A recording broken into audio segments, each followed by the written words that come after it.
सभी पुण्यात्माओं को मेरा नमस्कार। समर्पण ध्यान के इस कार्यक्रम में आपका स्वागत है। समर्पण ध्यान के बारे में जानने के पूर्व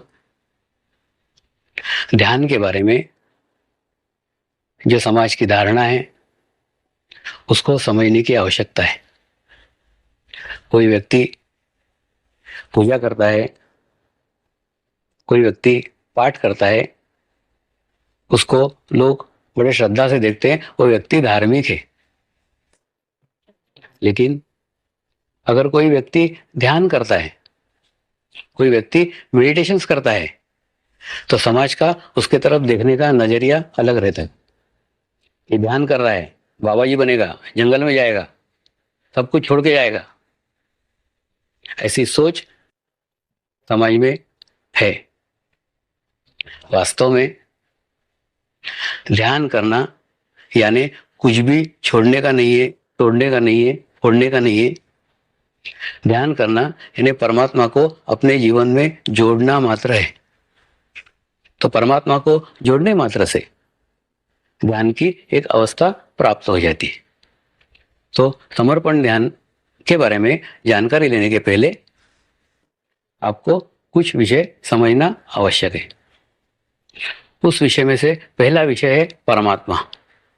हम सोचते हैं कि परमात्मा कहीं बैठा हुआ है और वो देख रहा है इस सृष्टि को कि मैंने कैसे सृष्टि बनाई है, वो कैसे चल रही है, कैसी क्रियान्वित है। तो ऐसे परमात्मा का अस्तित्व विश्व में कहीं नहीं है। ये हमारी सिर्फ कल्पना है। कल्पना में हम विचार करते हैं कि ऐसा परमेश्वर कहीं बैठ के हमको देख रहा है। वास्तव में परमेश्वर इस पूरे विश्व के कण कण में फैला हुआ है। इस विश्व को संचालित करने वाली शक्ति परमात्मा है। एक कली को फूल बनाने वाली शक्ति परमात्मा है। एक बीज को अंकुरित करने वाली शक्ति परमात्मा है। तो परमात्मा का हमें बार बार एहसास होता है हमारे जीवन काल में। जो क्रियान्वित करने वाली शक्ति है, जो विश्व को संचालित करने वाली शक्ति है, वो शक्ति परमात्मा की शक्ति है। लेकिन जब यही शक्ति सामूहिकता में आती है, कलेक्टिविटी में आती है, तो उसका एहसास हमें होने लग जाता है। हम हमारे जीवन काल में पहाड़ के सानिध्य में जाके रहते हैं। जैसे पहाड़ के सानिध्य में जाके रहते हैं, हमको अच्छा लगता है, हमको प्रसन्नता लगती है। क्यों? क्योंकि वहां हजारों साल से हजारों पत्थर सामूहिकता में, कलेक्टिविटी में वहां रह रहे हैं। तो ऐसे कलेक्टिविटी के कारण, सामूहिकता के कारण हम जैसे ही पहाड़ के पास जाते हैं, हमको अच्छा लगता है, हमको प्रसन्नता लगती है, हमारे विचार बंद हो जाते हैं, हमको आत्म शांति मिलती। ठीक इसी प्रकार से जब हम किसी नदी के सानिध्य में जाते हैं, तो नदी के सानिध्य में भी पानी के हजारों लाखों कणों की सामूहिकता है, जो एक संथ गति से एक प्रवाह में बह रहे हैं। जब उसके सानिध्य में हम जाके बैठते हैं, हमको प्रसन्नता लगती है, हमको आत्म शांति लगती है। वहां पे भी परमात्मा की सामूहिक शक्ति है। यानी परमात्मा जहाँ सामूहिकता में, वहां वो उसका एहसास कराता है। ऐसी की ऐसी स्थिति सागर के पास भी है। जब हम सागर के किनारे जाते हैं, तो समुद्र किनारे पे हमारे पूरे विचार बंद हो जाते हैं। हम एक आत्मिक शांति का अनुभव करते हैं, क्योंकि वहां पे भी हजारों पानी के कण आज हजारों वर्ष से सामूहिकता में रह रहे हैं। तो कहने का मतलब, पहाड़ के पास पत्थरों की सामूहिकता है, नदी के पास पानी के कणों की सामूहिकता है, समुद्र के पास पानी के कणों की सामूहिकता है। ठीक इसी प्रकार से अगर आप किसी समाधिस्थ गुरु के समाधि के सानिध्य में भी जाएं, तो आपको यही अनुभूति होगी। वहां जाके आपको एक निर्विचारता का स्थिति प्राप्त हो जाएगा, आपको एक शून्य का स्थिति प्राप्त हो जाएगा। क्यों? क्योंकि यहाँ वो शरीर रखा हुआ है, जो शरीर अपने जीवन काल में हजारों लाखों शरीरों के साथ जुड़ा हुआ है। तो हजारों लाखों आत्माओं की सामूहिक शक्ति उस शरीर के पास है, इसलिए उसके सानिध्य में हम जैसे जाते हैं, उस समाधि के सानिध्य में हमको शांति प्राप्त होती है। लेकिन उसके सानिध्य में हमको जाना होगा। हमारा इन सब से कनेक्शन इस प्रकार सा है, मतलब अगर हम पकड़ के रखेंगे तो पकड़ में रहेगा, अगर हमारी पकड़ थोड़ी भी ढीली हो गई तो पकड़ छूट जाएगी। लेकिन आवश्यकता है एक जीवंत गुरु की। जीवंत गुरु के सानिध्य में हम जैसे जाते हैं, तो जीवंत गुरु के सानिध्य में भी हमको वही अनुभूति होती है जो पहाड़ के सानिध्य में होती है। जो नदी के सानिध्य में होती है, जो समुद्र के सानिध्य में होती है, जो समाधिस्थ गुरु के सानिध्य में होती है, ठीक इसी प्रकार की अनुभूति हमको जीवंत गुरु के सानिध्य में भी होती है। लेकिन जीवंत गुरु के पास जीवंत इच्छा शक्ति है, तो जीवंत इच्छा शक्ति के कारण वो उसके भीतर की सामूहिकता आपके भीतर प्रवाहित कर सकता है। पर जब वो आपके भीतर प्रवाहित कर दे तो उसकी अनुभूति आप संजो करके रख सकते हैं। एक बार वो आपके भीतर बीज डाल दे आध्यात्मिकता का, तो आप उसको वृक्ष बना सकते हैं। लेकिन बिना जीवंत गुरु के आध्यात्मिक प्रगति संभव ही नहीं है। कि मेरे 40 साल के अनुभव के आधार पर कह रहा हूं, मैं भी उस अनुभूति के पीछे सालों तक भटका हूं, और बाद में जाके जब मेरे गुरुदेव से मुझे अनुभूति प्राप्त हुई तो गुरुदेव के चरणों पे ही नतमस्तक हुआ, और वहां से सारे विश्व की जानकारी, सारे विश्व का ज्ञान उसी जगह से प्राप्त हुआ है। गुरु चरण वो स्थान है जिस स्थान से हमको विश्व की सारी चेतना हमको प्राप्त हो सकती है। उस चेतना का चुनाव, उस शरीर का चुनाव हमने नहीं किया है, विश्व चेतना ने हमसे माध्यम बना के हमारे को मिलने के लिए उस माध्यम का चुनाव किया है। माध्यम विश्व चेतना का चुनाव हुआ है, तो अगर वहीं पे हम हमारी एकाग्रता करते हैं तो सब कुछ हमको उससे ही प्राप्त हो सकता है। आप गुरु के सर की तरफ देखो, गुरु को कोई फर्क नहीं पड़ेगा। आप गुरु के छाती की तरफ देखो, गुरु को कोई फर्क नहीं पड़ेगा। आप गुरु के घुटने की तरफ देखो, गुरु को कोई फर्क नहीं पड़ेगा। लेकिन अगर आप गुरु चरण की तरफ देखते हो तो भी गुरु को कोई फर्क नहीं पड़ेगा। फर्क पड़ेगा आपको, क्योंकि गुरु चरण वो स्थान है जहां आप पूर्णतः झुक रहे हैं। आपकी झुकना इस बात का द्योतक है कि आप आपकी पूर्ण रिसीविंग के साथ कार्य कर रहे हैं, पूरी क्रिया शक्ति के साथ कार्य कर रहे हैं, पूरी इच्छा शक्ति के साथ कार्य कर रहे हैं। तो गुरु चरण वो स्थान है जहां पे झुक करके आप विश्व की सारी चेतना वहां से ग्रहण कर सकते हैं, संपूर्ण जानकारी ग्रहण कर सकते हैं। मैं गत वर्ष थियोसॉफिकल सोसाइटी में लेक्चर देने को गया। वहां मैंने उनको कहा, आप सब बड़े बड़े विद्वान मेरा लेक्चर सुनने के लिए आए हैं, आपने हजारों पुस्तकें पढ़ी हैं, हजारों ग्रंथ पढ़े हैं, और आप उस अनपढ़ का लेक्चर सुनने आए जिसने जीवन में एक अक्षर भी पढ़ा हुआ नहीं। तो ये सारा ज्ञान, सारा नॉलेज सिर्फ गुरु चरण से मुझे प्राप्त हुआ है। दुनिया के कोई पुस्तक का एक अक्षर भी पढ़ा हुआ नहीं है। अनुभूति इस पुस्तकों से परे है। पुस्तकें आपको परमात्मा तक पहुंचा सकती है, परमात्मा की अनुभूति कभी नहीं करा सकती, क्योंकि पुस्तक निर्जीव है और आप सजीव हो। तो निर्जीव पुस्तक सजीव को कैसे ज्ञान दे सकता है, कैसे अनुभूति दे सकता है? दे ही नहीं सकता। जैसे पुस्तक में अगर गाय का चित्र देखते हो तो आप जान सकते हैं गाय को 2 सींग होते हैं, गाय को 4 पैर होते हैं, गाय को एक पूंछ होती है, गाय कभी कभी दूध भी देती है और दूध पीने से मीठा लगता है। ये सब पुस्तक से जानकारी प्राप्त हो सकती है, लेकिन पुस्तक की गाय आपको दूध नहीं पिला सकती। अगर आपको दूध पीने का है तो आपको जीवंत गाय के पास ही जाना होगा। ठीक इसी प्रकार से ज्ञान आपको परमात्मा तक पहुंचा सकता है, परमात्मा की अनुभूति कभी नहीं करा सकता। तो परमात्मा की अनुभूति के लिए आपको सदगुरु के पास ही जाना होगा। मुंबई में जब मैं आता था तो वहां पे एक बहुत बड़े डॉक्टर थे जिन्होंने 30 साल मेडिटेशंस के ऊपर किताबें लिखी थी, 30 साल ध्यान के ऊपर किताबें लिखी थी। और जब भी मेरा लेक्चर सुनने के लिए आते थे, बोलते थे, स्वामी जी आप तो ये कह रहे हो, वो ग्रंथ में तो ये लिखा हुआ है। ऐसा बार बार मुझे बोलते थे। लेकिन बार बार मिलने के बाद मेरी उनके साथ दोस्ती हो गई, मेरी मित्रता हो गई। फिर एक दिन मैंने उनको रिक्वेस्ट की, डॉक्टर साहब कल सवेरे 6 बजे मेरे घर अंगूठा छाप बन करके आ सकते हो क्या? तो हंसने लग गए, ऐसा काय को बोल रहे हो? मैं बोला आओ फिर बताऊंगा। दूसरे दिन सवेरे 6 बजे वो मेरे घर आए, वे ध्यान करते बैठा हुआ था, वो ध्यान करने बैठ गए, 1.25 घंटे ध्यान में बैठे रहे। और 1.25 घंटे के बाद कहते हैं, स्वामी जी 30 साल से ध्यान के ऊपर किताबें लिख रहा हूं, ऐसी अनुभूति मेरे को मेरे जीवन में कभी नहीं हुई। ऐसा क्यों? मैंने उनको कहा, कार लेके मेरे घर आए हो, कार से मेरे घर में नहीं घुस गए, कार बाहर खड़ी करी और पैदल पैदल मेरे घर में आए हो, ठीक उसी प्रकार से आज आप अंगूठा छाप बन करके आए हो, आज सारा पुस्तकों का ज्ञान छोड़ करके आए हो। तो पुस्तकों का ज्ञान छोड़ने के बाद में आपकी रिसीविंग पावर बढ़ गई, आप छोटे से अबोध नन्हे से बच्चे बन गए। तो उसके कारण आज आपको परमात्मा की अनुभूति हुई है। पुस्तकें आपको परमात्मा तक पहुंचा सकती है, पुस्तकें परमात्मा की अनुभूति कभी नहीं कर सकती। कि वेस्टर्न जगत में यही समस्या। अभी गत महीने में ही मैं जर्मनी का दौरा करके आ रहा हूं। जर्मनी में बहुत बड़े बड़े प्रोफेसर, बहुत बड़े बड़े विद्वान सब एकत्र होकर हम लोगों ने चर्चा की।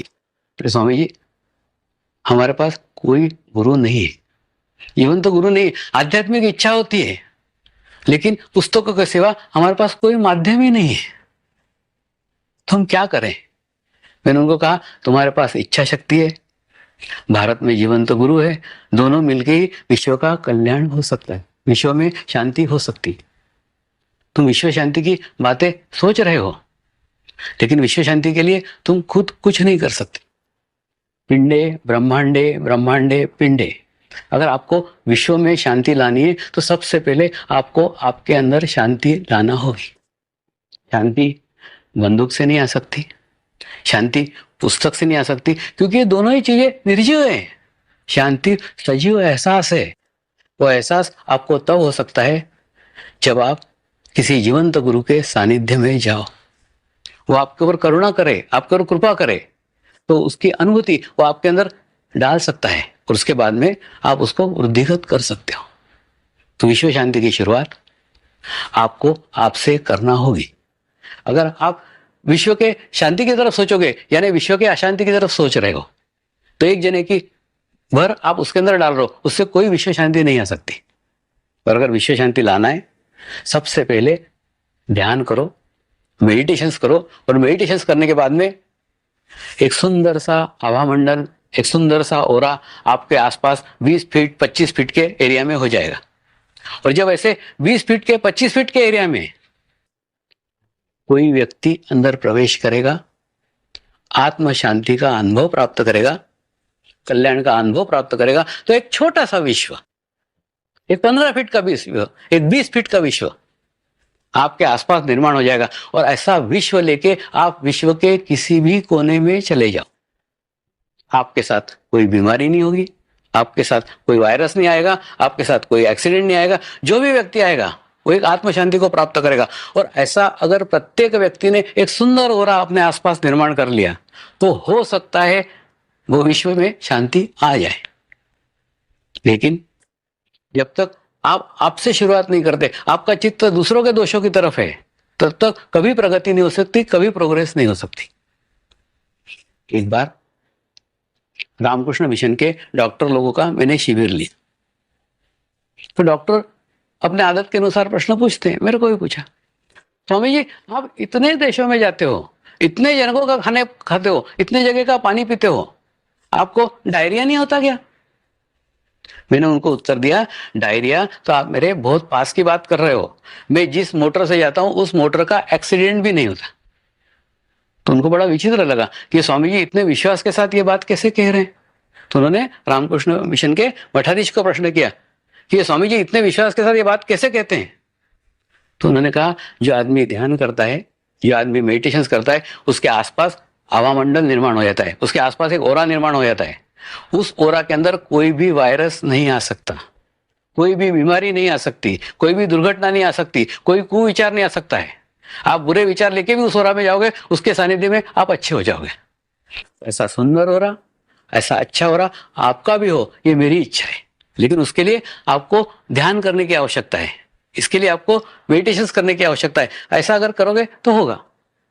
आज आप सोच रहे होंगे कि मेडिटेशन की क्या आवश्यकता है, इतना साइंस का युग डेवलप हो गया है। लेकिन साइंस के युग में विचारों का अध्ययन नहीं होता।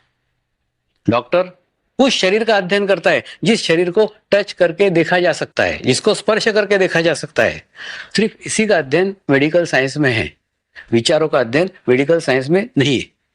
जबकि मनुष्य की 90% समस्याएं सिर्फ विचारों से संबंधित है। अगर आपके विचार अच्छे हैं तो आपका स्वास्थ्य अच्छा है। इसीलिए मैं दूर से देख के बताता हूँ कि फलाने फलाने देश में तुम्हारा भाई रह रहा है, उसको ये बीमारी है, तो डॉक्टर आश्चर्यचकित हो जाते हैं, तुम यहाँ बैठ के उसके बारे में कैसे बताते हो? मैं बताता हूँ, उसका ऑरा देखता हूँ, उसका वाइब्रेशन देखता हूँ, उसके विचार देखता हूँ, वो क्या विचार कर रहा है, उसके विचार से उसका ऑरा कहाँ खराब हुआ है, वहां से उसको बीमारी आने वाली रहती है। उसकी पूर्व सूचना पहले आपके ऑरा पे प्राप्त होती है, पहले आपके विचार दूषित होते हैं, फिर आपका शरीर दूषित होता है। लेकिन मेडिकल साइंस में इसका कोई अध्ययन नहीं। मेडिकल साइंस में ऐसी कोई टैबलेट नहीं बनी है जो गोली एक सुबह खा लो और एक शाम को खा लो, आपको कोई विचार ना आए। जब तक ऐसी गोली नहीं बनती तब तक परमात्मा के ध्यान के अलावा और कोई रास्ता नहीं है, कोई मार्ग नहीं। लेकिन परमात्मा यानी विश्व चेतना, धर्म यानी मनुष्य धर्म, क्योंकि हम मानव योनि में पैदा हुए, कुत्ते के पिल्ले होते, कुत्ते से तरीका प्रामाणिकता से रहना हमारा धर्म होता। अगर हम घोड़े के पिल्ले होते, तेज दौड़ना हमारा धर्म होता। लेकिन हम मनुष्य के पिल्ले हैं, इसलिए प्रेम करना हमारा धर्म है, तो मनुष्य धर्म हमारा धर्म है। और सदगुरु वो जीवंत माध्यम है जिस माध्यम के द्वारा हमको पूरी विश्व चेतना प्राप्त हो रही है। तो सदगुरु के सानिध्य में रहना ही ध्यान है। ध्यान यानी कुछ नहीं। कई लोग आते हैं, स्वामी जी ध्यान करना मतलब क्या करूं? मैं बोलता हूं, तेरे को आदत लग गई है कुछ ना कुछ करने की। ध्यान यानी वो स्थिति है जिस स्थिति में कुछ भी किया नहीं जाता, कुछ करने का नहीं है, सिर्फ अपने अस्तित्व को अपने सदगुरु के चरणों में समर्पित करना, पूर्ण समर्पण करना, यही ध्यान है। अगर आप पूर्ण समर्पण कर पाए, अगर आप आपके अस्तित्व को भुला पाए, तो आप एक शून्य की अवस्था को प्राप्त करते हैं। और ऐसी शून्य की अवस्था प्राप्त करने के बाद में जो सदगुरु हजारों लोगों से, लाखों लोगों से जुड़ा हुआ है, उसकी सामूहिकता आपको प्राप्त हो जाती है। आप क्या करते हो? आपके जीवन में छोटी छोटी समस्याओं से घबरा जाते हो, डर जाते हो। एक गिलास का पानी है, उस गिलास के पानी में एक चम्मच काली शाही डाल दो, क्या होगा? एक चम्मच काली शाही से पूरा गिलास का पानी काला हो जाएगा। तो वही एक चम्मच शाही अगर आप गंगा नदी में डाल दो, वो कहाँ चले गया पता भी नहीं चलेगा। सदगुरु वो गंगा नदी है जिसके अंदर आप आपकी समस्या है, आप आपकी बीमारियां डाल दो, वो कहाँ चली गई पता ही नहीं चलेगा। दूसरा, समाहित होना यानी सर्वस्व अर्पण कर देना। समर्पण यानी पूर्ण समर्पण। आपका अच्छा भी सदगुरु का है, बुरा भी सदगुरु का है, आपका खुद का अस्तित्व कुछ नहीं है, शून्य है। ऐसे अस्तित्व को अगर आप प्राप्त कर सके तो आप एक शून्य की अवस्था में पहुंच जाओगे, और उस शून्य की अवस्था में पहुंचने के बाद विश्व चेतना को आप ग्रहण करना शुरू करोगे। इसलिए आवश्यक है आप सर्वप्रथम अनुभूति को प्राप्त करें, और अनुभूति करने के बाद में आप अपने अस्तित्व को सदगुरु में विलीन करना सीखें। और अगर ये विलीन करना आप सीख गए तो आपका कनेक्शन उस विश्व चेतना के साथ जुड़ जाएगा। किसी का भी ध्यान करो, ध्यान अंततः परमात्मा का ही होता। देखिए, जैसे ऊपर से एक भी बूंद गिरी, वो बूंद नदी में गिरे, वो बूंद पहाड़ पे गिरे, वो बूंद रेत में गिरे, अंततः सारी बूंदें समुद्र में समाहित होने वाली है। ठीक उसी प्रकार से आप किसी भी व्यक्ति का ध्यान करो, किसी भी मूर्ति का ध्यान करो, किसी का भी ध्यान करो, अंततः ध्यान परमात्मा का ही होने वाला है। लेकिन आवश्यक है अनुभूति सहित ध्यान होना चाहिए। आप कल्पना करो, आज हमारी आध्यात्मिक स्थिति यह है कि एक सुंदर, एक अच्छा खेत है, उस खेत के अंदर एक किसान रोज पानी डाल रहा है, एक खेत के अंदर रोज खाद डाल रहा है, और वो इच्छा कर रहा है यहां पे एक अच्छे आम का वृक्ष उग जाए। कभी उग सकता है क्या? कभी नहीं उग सकता। क्यों? क्योंकि उसके अंदर आम का बीज ही नहीं है। तो ये व्यवहारिक बात अगर आपके समझ में आ रही है तो ये बात भी समझ में आना चाहिए, जब तक आध्यात्मिकता का बीज हमारे भीतर नहीं आएगा तब तक आध्यात्मिक का वृक्ष हमारे अंदर से कभी नहीं उग सकता। इसलिए जीवंत गुरु के बिना अनुभूति नहीं हो सकती, और अनुभूति के बिना चित्त स्थिर नहीं हो सकता, और चित्त स्थिर नहीं हो सकता तो ध्यान नहीं हो सकता। तो सारा मार्ग, सारा रास्ता अंततः सदगुरु के द्वारा ही प्राप्त होता है। देखिए, सदगुरु का रोल एक इलेक्ट्रिशियन जैसा है। जैसे आपने पावर हाउस के सामने एक सुंदर बंगला बनाया, सारे इलेक्ट्रिक के इंस्ट्रूमेंट ले लिए, लेकिन आपका कनेक्शन अगर पावर हाउस का नहीं है तो इलेक्ट्रिक के इंस्ट्रूमेंट बेकार है। फिर आप क्या करते हो? पावर हाउस के लिए एप्लीकेशन करते हो, और एप्लीकेशन करने के बाद में एक इलेक्ट्रिशियन आता है, वो आपका कनेक्शन पावर हाउस के साथ जोड़ देता है, और जोड़ देने के बाद फिर आपके ऊपर निर्भर है, आप 15 का बल्ब जलाओ, 40 का जलाओ, फ्लड लाइट जलाओ, या मेन स्विच ऑफ करके रख दो। लेकिन आप इच्छा करो कि इलेक्ट्रिशियन आके आपके घर के लाइट जलाए, आपके घर के बटन दबाए, तो दुनिया में कोई इलेक्ट्रिशियन आके किसी के घर के बटन नहीं दबाता, क्योंकि इलेक्ट्रिशियन को हजारों घरों में और कनेक्शन देने के। ठीक इसी प्रकार से इलेक्ट्रिशियन जैसा रोल गुरु का है। गुरु आपका कनेक्शन परमात्मा के विश्व चेतना से करा देगा। उसके बाद में ध्यान करके आपको ही आपके घर के लाइट जलाने के हैं। आप अपेक्षा करो गुरु कुछ करेगा, गुरु कुछ नहीं करेगा। इसलिए गुरु का रोल बिल्कुल इलेक्ट्रिशियन सरी का है। इलेक्ट्रिशियन आके जैसे आपके घर का कनेक्शन पावर हाउस के साथ कर देता है, ठीक उसी प्रकार से गुरु आके आपका कनेक्शन परमात्मा के साथ कर देता है। उसके बाद में आपको ही आपकी प्रगति करने की है। आप करेंगे तो होगी, नहीं करेंगे नहीं होगी। तो आपके ऊपर डिपेंड है कि आप आपके घर में कितना उजाला चाहते हैं। आपके ऊपर डिपेंड है आप आपकी कितनी प्रोग्रेस चाहते हैं। गुरु का रोल तो वहीं खत्म हो गया। इलेक्ट्रिशियन ने कनेक्शन दे दिया, उसका जॉब खत्म, उसका काम खत्म। ठीक उसी प्रकार से आपका कनेक्शन आपके पुण्य कर्म के कारण गुरु के सानिध्य में परमात्मा के साथ जुड़ जाता है और उसके बाद में गुरु का रोल समाप्त हो जाता है। तो आपके सारे के जीवन में सदगुरु का आगमन हो और उससे आप अनुभूति को प्राप्त करें और बाद में अंततः मोक्ष की प्राप्ति हो, इस शुभ